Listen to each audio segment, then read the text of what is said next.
Welcome to the Transmission Coaching Podcast, powered by ATRA. It's a great day to start fixing transmissions. I'm your host, Lance Wiggins, and today's show is sponsored by Gears Magazine, your magazine for the transmission industry.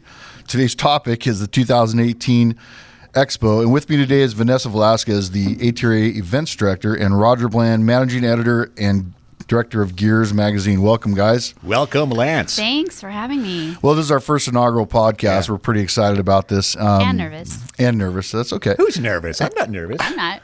Oh, you'll get there. Nervous. You'll get there sooner than later. Hey, so a lot of questions always come up every year with regards to the expo, and I wanted to address a few things and see if we can get some of those answered in this podcast today. What does it take to put an event like this together? I mean, it's not like putting together a family barbecue on the weekend. Hey guys, come over, let's do some tri-tips. Watch a ball game, something like this. I mean, what goes into this event? Like, what kind of planning are we talking about? You got to talk to Vanessa. She is the planner. So it takes months, years, to plan each expo, really. But as far as the planning, I think the most difficult part about it is the fact that we really look at many different factors. We have attendees there, we have exhibitors there, we have a lot of different people that have different needs. And so we really try our best to make sure that all those needs are met. Everyone's happy, everyone's satisfied. And that's hard to do. Yeah, exactly. So when it comes down to planning this, you talk about months and years. How many years out are we talking about? So the actual planning for every expo will start a year out. But as far as booking future expos and doing research and traveling to go view some of these cities and venues, that's several years out. So, for instance, as of right now, we have contracts for future expos into 2022.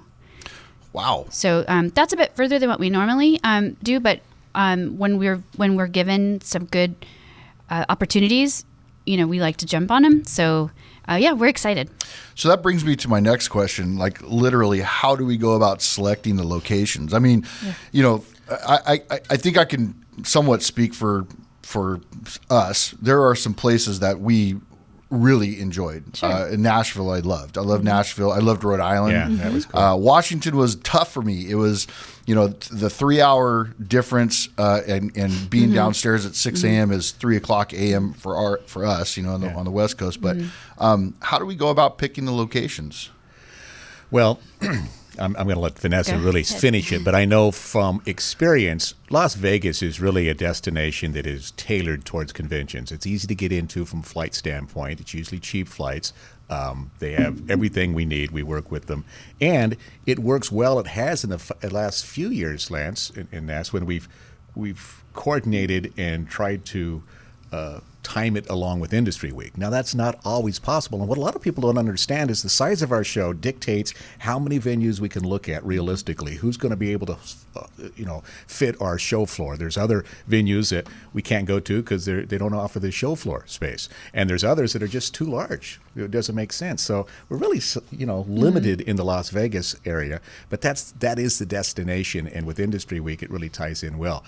Other venues, we try to do, I think, every 4 years now. It used to be every other year. We'd go Vegas and then non-Vegas, Vegas and non-Vegas. But you might add something to that. Back to the trying to keep everyone happy. As much as we like Vegas and it works for us and it works for our group, there is still a good amount of people that voice their I don't like Vegas. Yeah, they just don't like Vegas, and that's fine. I get it. So we really try our best to try to hit everybody and make it as easy as possible for as many people to be able to get to. And as much as we've enjoyed those other venues and stuff, it's really about the attendees. We all know that, and how they, we send out. I know Vanessa does a great job sending out questionnaires and surveys about what did you think about this show? What can we do to improve your experience at Expo, future Expos? And where would you like to see Expo? And I think every year Hawaii comes up. Yeah. Hawaii would be nice. I say we listen to the people. I know. Go to Hawaii. And then that's or the the Caribbean thing. cruise, Yeah, right? cruise, yeah. And that's Expo the and thing cruise. is then sometimes I feel kind of I'm the Debbie Downer. I immediately am thinking logistics. Yeah. Okay, do we really want to put everything on a boat and Sure. go to Hawaii? So we do look at a lot of things, That's and like the other what thing. Rodger was saying. There's just there's so many other cities out there that I know we would love, but we have to look at cost. We are very in tune to what our attendees are comfortable with, and we want to make sure that this is something that they could do. So of course, there are just places that we're priced out of. And talking about cost, it is expensive to go to these expos, but the suppliers, man, they spend a lot of money too to get to the show floor, to the show floor, to bring their service, their booths they set up there, and it's a lot of money, time, and commitment. So, I really appreciate the support we get from our supplier sector of the industry coming to Expo year after year. For the last 7 years, our show floor has been sold out. Well, that's fantastic. Yeah. Well, when you mentioned Industry Week, for those that don't know about Industry Week, you have SEMA, Apex, a number of different other venues, and SEMA is probably one of the world's largest events when it comes to that. If you've never been to one of those events, it's a 7-day event. It's in multiple different locations, including the convention center, which is just huge, double decker, the whole thing. And our vendors have to not only be at our expo and get set up and then tear down Saturday night, maybe Sunday. Some of them do, and then travel to the next venue Yeah. on Monday and then set up and go for another 7 days. So that's a pretty long truck for those guys Sure. as well, I'm sure. So Yeah, and so it prevents us to overlap. We don't like to overlap to the shows, whether it be SEMA, Apex, or our show. Sometimes that's unavoidable just because of the constraints we've talked about earlier. But for the most part, we try to do it either the week before or the week right after. So just not doing it on Industry Week and maybe doing it sometime in August in Hawaii sounds perfect to me. I mean, I like the idea. Bring your sunscreen. Bring your Here's sunscreen, here's right? the other thing. We say not doing it with Industry Week. If you do it 3 weeks before Industry Week, that's almost a larger burden for a lot of these Sure. guys that do both shows than it is to have it, Back to within back. 2 days or back to back. Because then they have to decide, am I going to store my booth Yeah. until Apex opens up, or do I send it back home, come back in? So Yeah. a lot of logistics, and I'm glad Vanessa does that. I don't have to worry about it. So some of the benefits of going to Expo, technically speaking, from my perspective, is getting your technician, your either your diagnostician, your rebuilder, your chassis guy, your service rider, getting your technician to go in and to view 14, 15, 16, 17 different speakers over the course of those days. Thursday is our longest day. I mean, Thursday we are asking our guys to show up at 7 o'clock in the morning and leave at 7 o'clock at night. And I'm not picking on the management guys. I'm not doing that. Yeah, you are. I'm just saying. No, I'm just saying that in order to pack the punch, in order to get as much information, the bang for the buck, if you will. Sure. We put in 14 to 17 different speakers and an hour and a half a pop. And this year we're doing a couple of different things. We've got a diagnostic path that we've got going on, an R&R and a rebuild path that we have going on, a new transmission path that we've got 10 speeds coming out. So we've got some speakers that are going to be doing disassembly and reassembly on those units.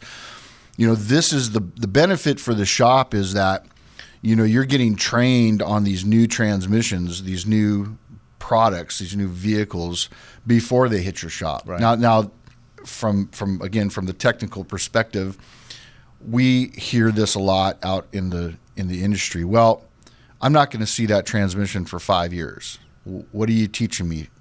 Well, right now, you'll note that the CVTs are probably the most demanded technical teaching right now. They people want that in their shop.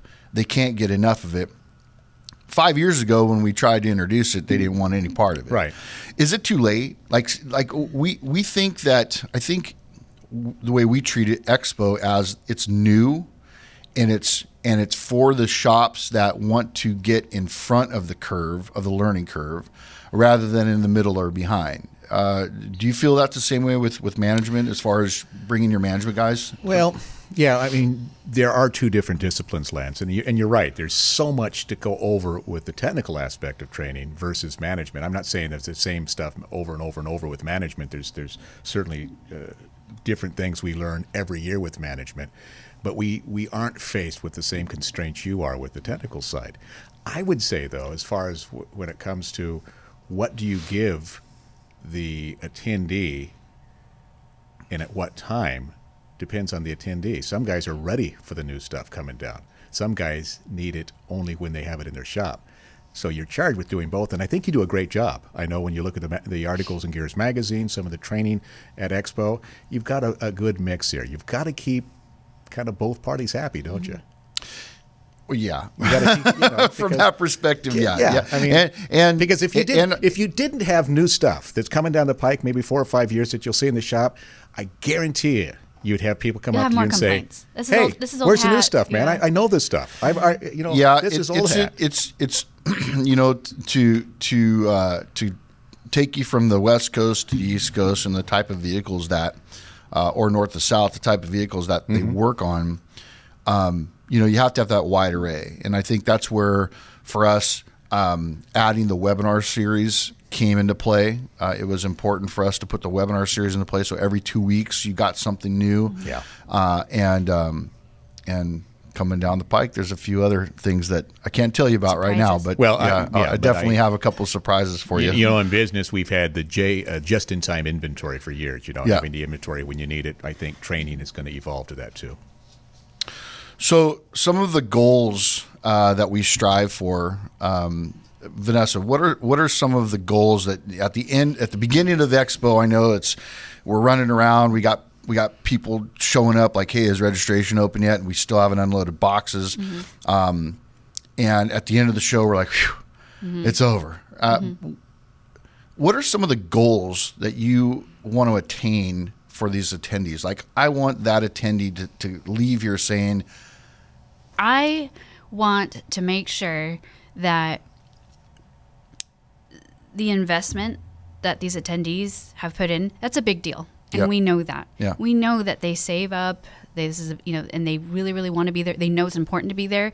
And so I feel that it's our job to ensure that. So if at the end of the weekend they've got a smile on their face and they're just so happy that they came, and that right there to me is it. We want to make sure that they feel that the value is there, and that they have to keep coming back, that they feel that they have no choice as far as their business is concerned, that they really need to be there in order to stay ahead.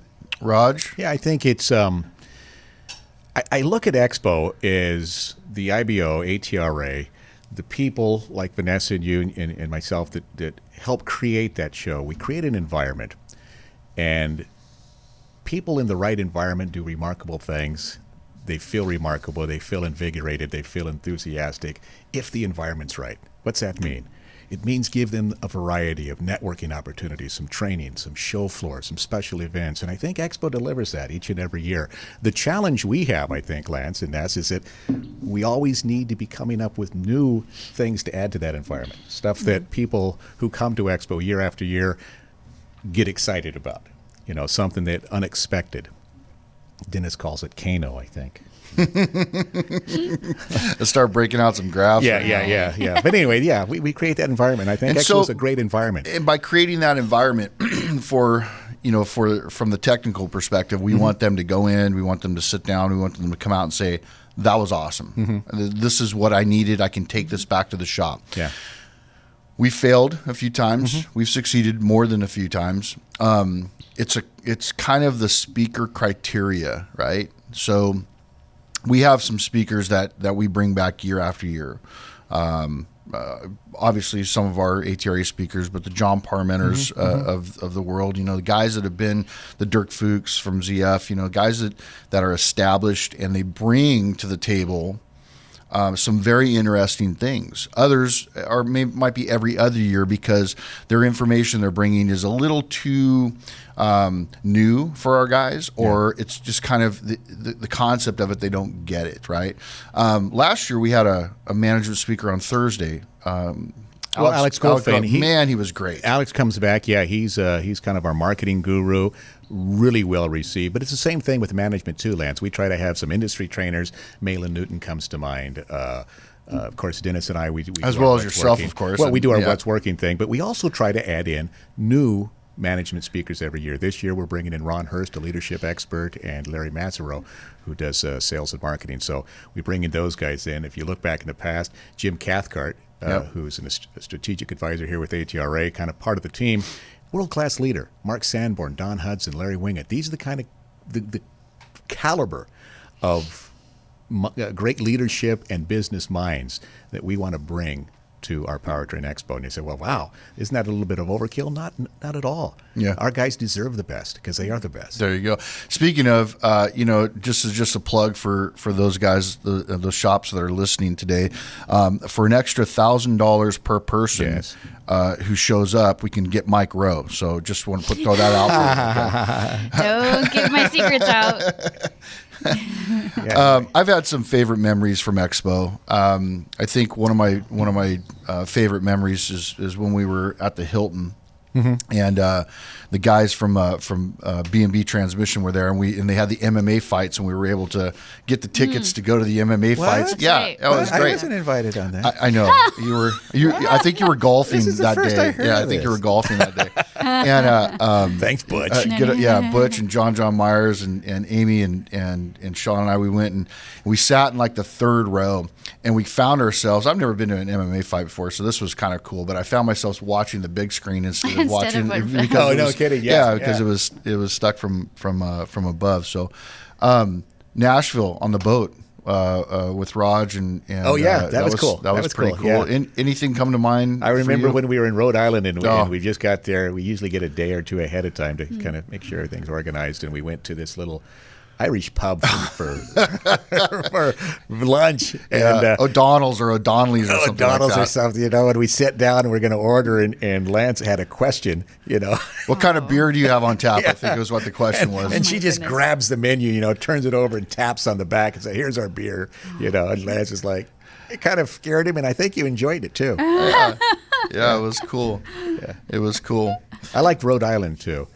The location. The location, but it was a time and place. If you recall, it was right after 9/11, and so it was a decision where we were going to go or not, and there were two schools of thought: why take a chance? We're not going to go, or let's not let them dictate how we're going to continue living our lives. Yeah, and one of the greatest evenings of the reception that I've been to for sure. So. Do you have any fond memories there, Vanessa? Why are you smiling? Oh, like because that? I laugh. because you know what she shouldn't say. I make it a point to make sure that, especially if we're in a different city other than Las Vegas, to really take in the town. And so they all are special in their own way. Of course, DC. If anyone has a chance to be there, it's incredible.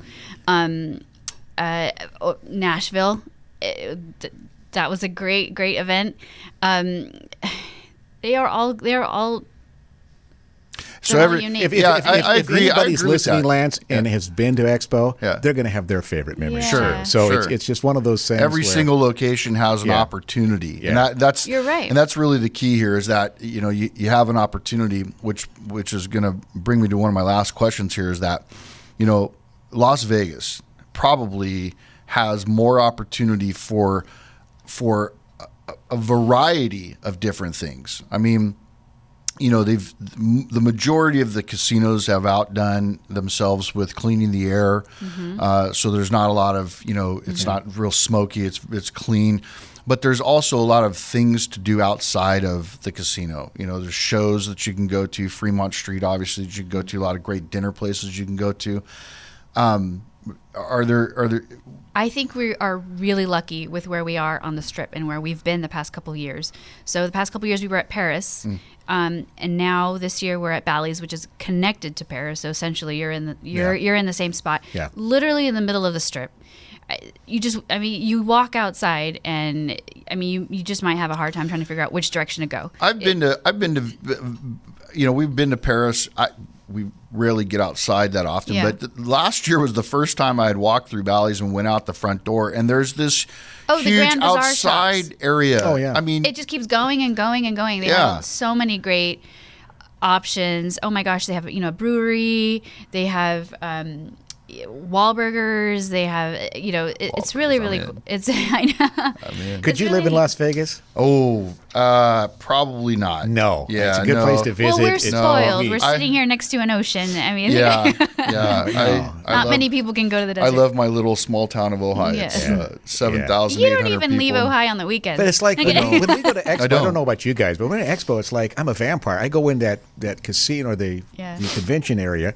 And I don't see the light. I mean, I'm going Tuesday. Maybe I'll golf with the guys on Wednesday, and then I'm done. Yeah, and then I don't see the sun for another 6 days. Yeah. After a long day, it is so tempting just to go up to the room and say, "I'll see you in the morning." But sometimes you just gotta relax. You just gotta enjoy you're young. that time. You're still young. I just go to my room, and that's the end of it. All right, guys. Well, that's going to wrap it up here for the Transmission Coaching Podcast, powered by ATRA. Guys, let's just keep fixing transmissions together, shall we? All right. Sounds great. All right. Thanks, guys. Thank you.